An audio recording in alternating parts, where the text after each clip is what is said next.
Alors, mesdames, je suis venu vous dire que je vous ai comprise, je vous ai entendu et c'est vrai. Vous avez raison, les hommes ont un sexe à la place du cerveau. Moi aussi, hein, évidemment.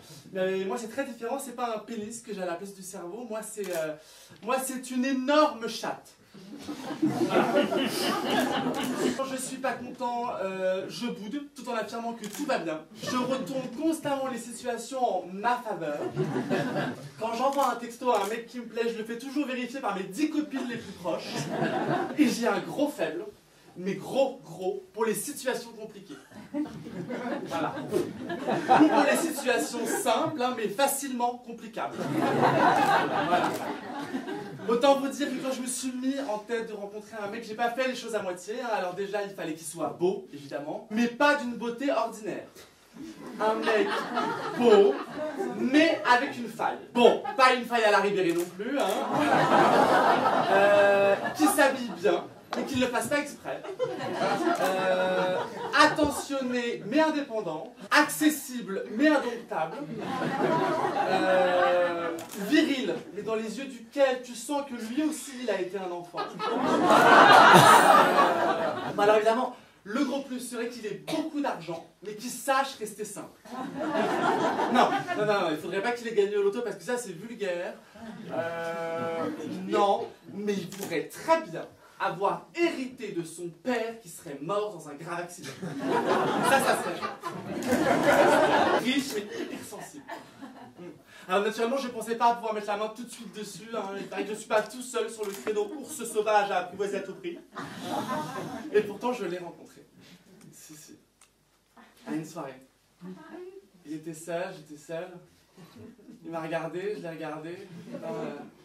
Il s'est levé, il s'est approché de moi et là, paf, il m'a roulé le patin de ma vie. Le patin qui dit, on va baiser, mais on va pas que baiser.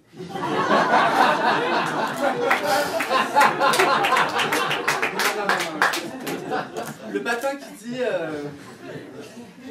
qui dit, je vais t'aimer. Je vais t'aimer comme personne n'a jamais osé. Je vais t'aimer comme tes rêves n'ont jamais osé l'imaginer. Bref, le patin qui envoie du pâté parce que mes rêves vont déjà vachement loin. Tout s'est passé très bien, il y avait vraiment quelque chose entre nous, hein, il y avait vraiment un truc. Mais comme souvent chez les hommes, hein, j'avais l'impression qu'il ne m'avait pas tout dit. Alors là, je me suis imaginé le pire.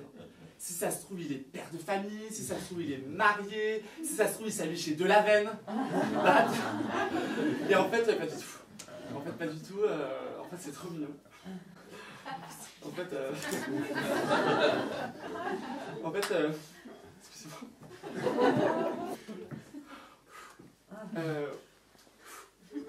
En fait, il a un cancer du poumon et il a une mucoviscidose. Les deux, quoi. C'est trop parfait, déjà, il est hyper affectueux. Mais ça, je pense que c'est à cause de la mort qui avec lui. Hyper rapidement, il m'a dit que j'étais l'homme de sa vie, quoi. L'homme de sa vie. Bon, il lui restait que 3 mois à vivre, mais bon, quand même. Et en même temps, il est un peu distant. Enfin, il avait vraiment la quiétude des gens en phase terminale. Oui, parce que là, je vous dis tout ça, mais ça s'est fini du jour au lendemain. Ça m'est tombé sur le coin de la gueule. On avait fait des projets ensemble, à court terme, certes. Mais quand même, je m'étais même acheté une super tenue pour l'hôpital en cas d'urgence et tout ça. Vraiment, j'avais fait des projets. Et là, du jour au lendemain, il m'a annoncé qu'il était guéri. Alors là, évidemment, je l'ai quitté. Je pouvais quand même pas rester avec. Sérieux. Alors là, il a tout fait pour me récupérer. Il m'a dit, non mais tu sais Tristan, je t'aime. Okay. C'est grâce à toi que j'ai guéri, mais moi j'ai jamais voulu qu'on en détail. Non, je veux dire, il est même devenu un petit peu vulgaire. Il m'a dit, tu sais Tristan, j'ai toujours la mucoviscidose. La mucoviscidose, c'est tellement 2007. C'est pas sérieux. Alors maintenant, je veux un mec qui envoie du steak tout de suite. Quoi. Je veux un mec qui vend du rêve tout de suite. Je veux du fauteuil roulant. Je veux du moignon. Non, alors excusez-moi. Là, du moignon, parce que moi je suis très texto, donc non. Je demande pas grand-chose. Juste pour me vendre un peu de rêve, quoi. Merci beaucoup.